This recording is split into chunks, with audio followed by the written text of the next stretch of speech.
여러분 안녕하십니까? 요즘 우리 한국인들이 그 정제유 무역을 하시는 분들이 많아요. 그런데 가장 지금과 같은 이 경제적인 여건 하에서 무역 여건 하에서 정제유 무역이 상당히 잘 신경을 써서 하면 여러분들에게 도움이 됩니다. 특히 지금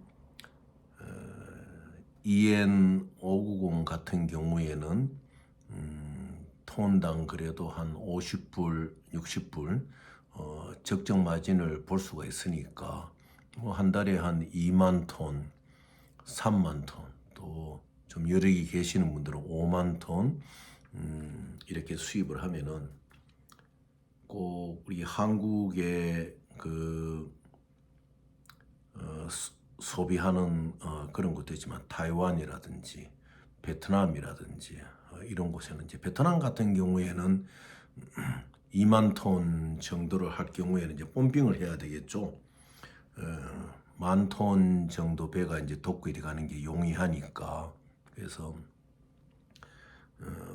한국인이 갖고 있는 신용과 여러 가지 조건으로 그것이 아주 괜찮습니다. 특히 이제 코파 종류도 그렇고, 근데 코파는 거기 캐서드, 전기동이라든지 밀베리 뭐 이런 쪽으로 있지만은 요즘 그 물량이 이제 많이 달리고 주로 이제 아프리카 쪽에서 오는 것도 많지요. 러시아는 지금 뭐 생존 품목은 아니지만은 당분간은 원활하게 이제 그게 안 되니까 이제 그런데 아프리카 쪽에는 또 약속도 잘 어기고 이런 게 있으니까 좀 힘이 들지만 이 정제유는 여러분들이 하시기에는 상당히 지금의 상황에서는 뭐 월 한 2만 톤, 3만 톤이면 도움이 되시죠.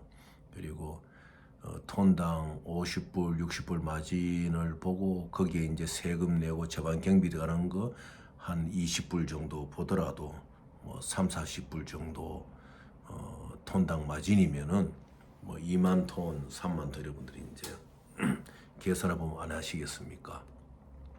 그런데 어쨌든 이제 이런 일을 하기 위해서는 그 무역 결제 방법이죠. 그러니까 정제유 같은 경우는 그 DLC를 사용하게 되는데 제가 오늘 이제 말씀드리고자 하는 것은 이제 키 포인트가 뭐냐? 실제적으로 리파이너리 그러니까 쉘러 리파이너라고 거래를 한다고 하지만은 거의 대부분이 그 쉘러 앞에 있는 피듀셔리 컴퍼니거든요. 위탁 그러니까 이제 판매 대행 컴퍼니가 앞에 있는 겁니다. 그리고 판매 대행 컴퍼니가 있고 그 앞에 또 무엇이냐 맨데이터들이 있지요. 근데 실질적인 맨데이터까지는 괜찮아요. 그 사람들은 자기들이 이 판매량에 대해서 리파이너리의 세일즈 디파트먼트로부터 공식적으로 받는 피가 있으니까 정상적으로 바이어들하고 바이어들 LOI를 받으면은 SCO를 주고 또 바이어는 SCO를 컨펌하고 FCO를 내고 ICPO를 내게 되면은 콘트랙트로 가고 이런 상황으로 해가지고 결과적으로 콘트랙트 시점에는 리파이너리나 리파이너리 바로 앞에 있는 피듀셔리 세일즈 컴퍼니의 세일즈 담당인 디렉터들하고 이제 바로 이제 컨택이 될 수 있도록 해주거든. 왜냐하면은 뭐 최소한 뭐 22천만 불 넘는 DLC를 내게 되니까 마지막으로 DLC의 비버리지, 버기지 체크라든지 여러 가지 그 컨디션 문제에 있어서는 실적인 리파이너리의 세일즈 디파트먼트하고 이야기를 해야 됩니다. 그래야지 이게 정상적으로 움직여 나가거든요. 왜냐? 파셜 POP 받는 문제라든지 풀 POP 받는 문제라든지. 근데 풀 POP 정도는 이제 DLC가 가고 나니까 국제적인 그러한 다 기본적인 요건을 다 갖춰야 되고 이제 파셜 POP가 문제인데 일단은 이제 정상적인 경우에는 이제 컨트랙트를 하게 되면은 파셜 POP에 대해서 이제 바이아 측에 셀러가 주게 되죠. 왜냐? 물론 DH를 내는 데는 프로포마 인보이스만 있으면 되지만 은행에서 이제 창구를 하기 위해서 SPA, 스페셜 퍼체이스 어그리먼트 계약서라든지 그다음에 파살 POP가 있어야 되죠. 그런데 이 파살 POP에서 제일 기본적인 요건이 되는 것이 오리지널 서티피케이트, 원산지 증명, 그 다음에 이러한 프로덕트를 공급할 수 있다는 코미트먼트 더 프로덕트, 그러니까 제품을 공급하는 약속, 그 다음에 이 앞에 있는 이 세일즈 컴퍼니가 수출을 허가받았다는 엑스포트 라이센스, 최소한 이 세 가지는 갖추어져야 되거든요. 그 외에는 이제 세일즈 컴퍼니의 컴퍼니 서티피케이트라든지, 그 다음에 자기들이 그 배를 실을 수 있는 차터드 어그리먼트를 했다는 선박에 대한 계약을 갖고 있다, 이런 이제 그런 것이 파샬 그 POP에 들어가는데, 일반적으로 여러분들이 이제 어떠한 바이아라고 접했잖아요. 셀러라고 접했잖아요. 그럴 경우에 이 셀러가 리파이너리 세일즈 디파트먼트라든지, 그 다음에 바로 그 앞에 있는 피디수리 컴퍼니라든지 아니면 맨데이트라, 이 세 가지가 아닌 경우에는 거의 대부분이 자기들한테 이제 모든 서류가 수루 통과돼서 가도록 이제 그렇게 만들어요. 그것은 LOI까지는 그렇게 해도 괜찮지만은 SCO를 다 양보해서라도 SCO를 받는 것까지도 그렇게 해도 됩니다. 왜냐하면은 맨데이터가 자기들의 피를 보호하기 위해서 이제 그런 수가 있거든요. 되는데 이제 ICPO를 줄 때는 그것이 이제부터는 맨데이터를 통하는 것이 아니고 최소한 리파이너리 앞에 있는 세일즈 컴퍼니로 가야 됩니다. 그런데 왕왕 꼭 맨데이터나, 좀 전에 말씀드렸지만 맨데이터나 피듀셔리 세일즈 컴퍼니는 그런 고집을 안 피우는데, 맨데이터 앞에 있는 커넥터는 이제 고집을 피워요. ICPO도 자기한테 주라. 그럼 내가 이것을 거래를 성사시키고 SPA가 나오도록 하겠다 하지만, 여러분들은 거기서는 스톱을 해야 됩니다. ICPO라는 것은 한번 여러분 잘 아시지만은 여러분의 회사에서 페이먼트를 하겠다는 약속을 해주는 거거든요. 그러면은 최소한 이 서류는 이 프로덕트를, 상품을 제공할 수 있는 셀러의 책임 있는 컴퍼니의 디렉터한테 가도록 해야 됩니다. 그래서 여러분들이 그 점을 이제 꼭 명심하셔야 돼요.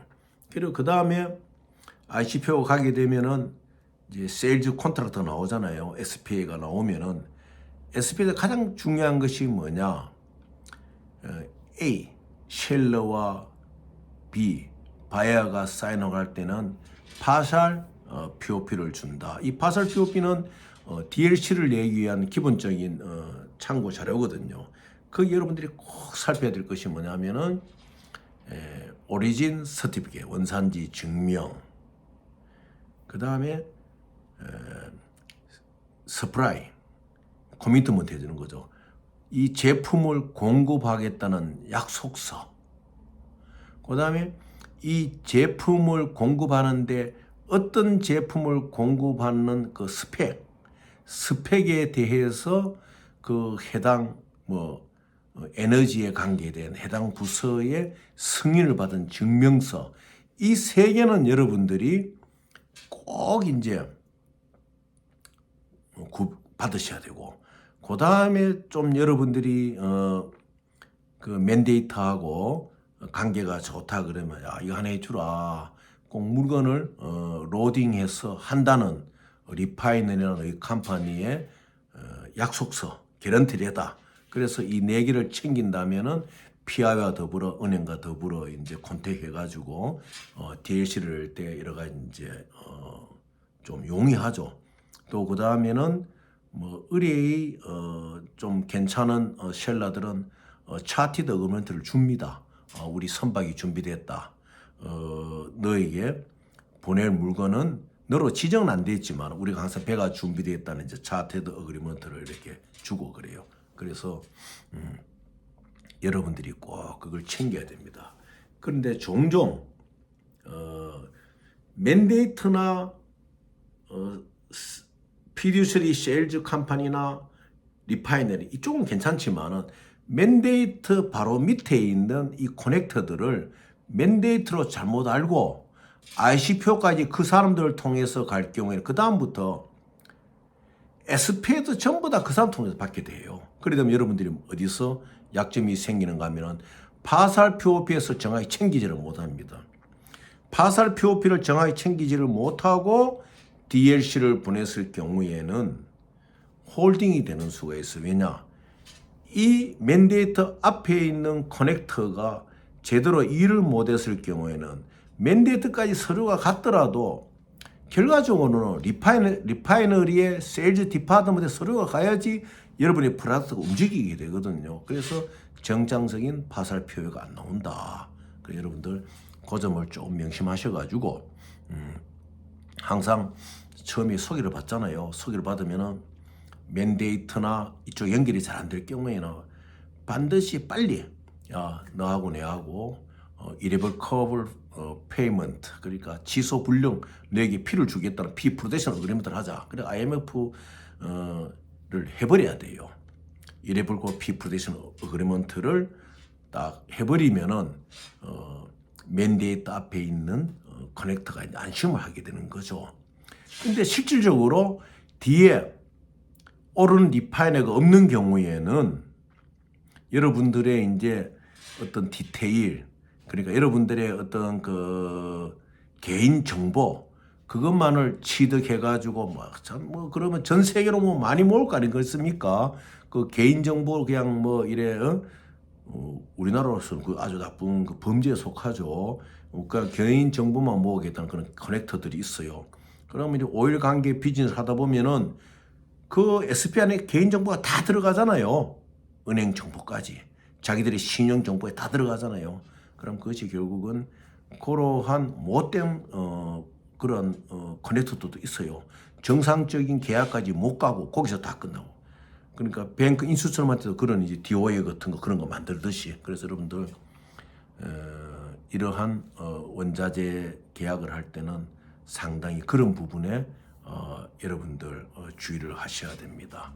그 다음 시간에도 이 부분에 대해서도 말씀을 드리겠어요. 왜냐하면은 지금 우리 그래도 한국인들이 신용이 좋고 한국 기업들이 신용이 좋으니까 이러한 오일이라든지 원자재 무역 쪽에 여러분들이 할 수 있는 그 어떠한 그 길이 상당히 많습니다. 그래가지고 뭐 한 달에 2만 톤, 3만 톤 이렇게 한다면은 여러분들에게 어떠한 그 큰 사업을 구상할 수 있는 기반을 쌓을 수가 있으니까 여러분들이 상당히 이제 신중히 하시고 그 절대적으로 그러면은 어떻게 맨데이트냐 이런 걸 구별하는 거야. 이제 소개를 받아서 할 때 레드 오브 인텐트 이제 LOI는 주잖아요. 주면은 소개해준 사람이 수루 뭐 예를 들어 A가 수루 A를 통해 가지고 이제 맨데이트로 갑니다. 그러면은 그 다음에 맨데이트가 소프트 코퍼레이트 오퍼를 주고 SCO를 주고 그 다음에 우리 쪽에서 이제 여러분이 바이어 입장에서 여러분이 FCO나 IC표를 낼 때는 반드시 맨데이트를 요구하셔야 돼요. 맨데이트 레터를 그러니까 하나의 레터 오브 오서라이제이션 LOA를 요구하시면 돼요. LOA가 없으면은 여러분들이 절대 IC표를 건네면 안 됩니다. 건네면 안 되고 이제 대화를 하면서 당신의 뒤에 있는 맨데이트나 리파이너리 세일즈 컴퍼니를 오픈해달라 이러고 당신한테 피를 우리가 정확하게 이렇게 보장하겠다 해가지고 그런 개런티 레터도 써주고 설득을 시켜야 돼요. 그래서 거래를 이제는 모든 거래란 건 사람과 사람과의 관계 아니겠습니까? 그래서 원칙은 맨데이터나 세일즈, 피듀시리 컴퍼니나 리파이너로 해야 되는데 대다수가 거의 90%가 맨데이터나 커넥터들이 움직이거든요. 그래서 그 커넥터들을 잘 헐떡시켜 가지고 그분들에게 너가 고생한 소개한 이런 피는 또 일부분을 정리를 하고 난 뒤에 또 생기는 마진에 대해서는 어떻게 하게 되는 개런티 레터를 해주면서 그분들을 잘 설득해서 리파이너리까지 갈 수 있는 길을 가야 됩니다. 다음 시간에도 한 번 더 이 부분에 대해서 말씀을 드리도록 하겠습니다. 여러분 좋은 시간들 되십시오. 감사합니다.